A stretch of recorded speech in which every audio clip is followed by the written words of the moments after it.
আগের যুগের দ্বন্দ্ব এই যুগের দ্বন্দ্ব দুইটা কিন্তু এক নয়। ইখতিলাফ হচ্ছে আলেমদের ইখতিলাফ ছিল রহমত।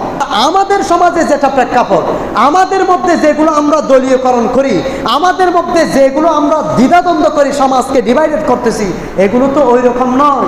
এগুলো তো নিজের দলকে শক্ত করার জন্য, নিজেদের মতকে প্রতিষ্ঠা করার জন্য, সন্তুষ্টি কিন্তু আল্লাহ এবং তার রাসূলকে সন্তুষ্ট করার জন্য নয়। যার কারণে আজকে আমরা ইসলাম এভাবে দ্বিধাদ্বন্দ্ব হয়ে গিয়েছি। ইহুদি, খ্রিস্টান, কাফের, নাসারারা এসে আমাদেরকে আজকে পদদলিত করেছে, পদভ্রষ্ট করেছে, আমাদেরকে ধ্বংস করার মতো তারা সুযোগ পেয়েছে। নিজেদের মধ্যে যেন বিবাদ না হয়। একটা দেশে মানুষ যদি শান্তিতে থাকতে চায়, ওই দেশের মধ্যে ইসলামী হুকুমত আগে প্রতিষ্ঠিত হতে হয়। সম্মানিত হাজরিন, আমি যে এই মিম্বর দাঁড়িয়ে কথা বলতেছি, হয়তো আমার কথা আপনারা শুনতেছেন, মাঝখান থেকে যদি কোনো একজন ব্যক্তি দাঁড়িয়ে কথা বলতে চায়, আপনারা কিন্তু বসাই দিবেন। কেন?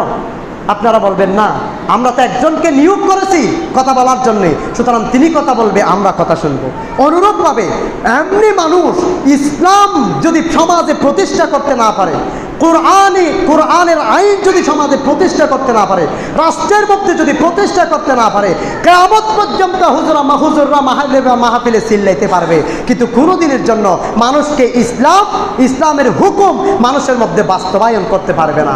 তখনই মানুষের মধ্যে ইসলামিক হুকুম প্রতিষ্ঠা করতে পারবে যদি রাষ্ট্র ইসলামিক রাষ্ট্র হয়, যদি সমাজ ইসলামিক সমাজ হয়, যদি আমার পরিবেশ ইসলামিক পরিবেশ হয়, যদি আমার কালচার ইসলামিক কালচার হয়, তাহলেই তো মানুষকে ইসলামী হুকুম দিতে পারে। যেমন হযরত আবু বকর সিদ্দিক যারা যাকাত দেয় নাই, তাদের বিরুদ্ধে যুদ্ধ পরিচালনা করেছে। কেন? তখন ইসলামিক হুকুমত ওই সমাজের মধ্যে প্রতিষ্ঠা ছিল। হযরত ফারুক আজম বন্ডদের বিরুদ্ধে জিহাদ করতে পেরেছে, গোটা অর্ধ বিশ্ব তিনি প্রতিষ্ঠিত করতে পেরেছেন। কেন? জিহাদের মাধ্যমে, যেহেতু সেই সমাজের মধ্যে ইসলাম প্রতিষ্ঠা ছিল। অথচ আমাদেরকে বুঝতে হবে, আমরা তো সেই জাতি, হযরত ফারুক আজমের উত্তরসূরি আমরা, হযরত আবু বকর সিদ্দিকের উত্তরসূরি আমরা, খালিদ বিন ওয়ালিদের উত্তরসূরি আমরা। আমরা তো রক্ত দেওয়া মুসলমান, আমরা তো নিজের জীবন দেওয়া মুসলমান। ইসলামকে প্রতিষ্ঠা করার জন্য আমাদের কি হলো? এই সিংহের জাতি আজকে গাধায় পরিণত হয়ে গিয়েছি।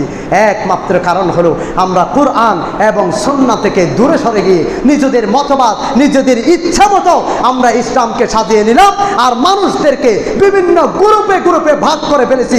যার কারণে ইসলামের ওই ঐক্যতা না থাকার কারণে আমাদেরকে যে পায় সেই খোসাই মারে, শুধুমাত্র আমাদের কিচ্ছু বলার থাকে না। এটার মূল কারণ কি? কোরআন সুন্নাহ থেকে আমরা সরে এসেছি। কোরআন সুন্নাহ থেকে আমরা সরে এসেছি। রাসূল সাল্লাল্লাহু আলাইহি ওয়াসাল্লাম আমাদেরকে যে ইসলাম দিয়েছে তার থেকে আমরা সরে এসেছি। ইতিহাস পড়তে হবে, কিছু কিছু কিতাব আমাদেরকেও পড়তে হবে, কিছু কিছু বই আমাদেরকে পড়তে হবে, ইতিহাস থেকে জানতে হবে, তাহলে আমরা নিজেদেরকে পরিবর্তন করতে পারবো।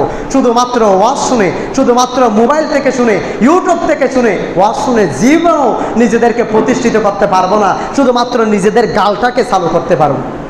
অমুক হুজুরে বলেছে তো, হুজুর কোনোদিন দলিল নয়, কোরআন সুন্নাহ শুধুমাত্র দলিল হতে পারে।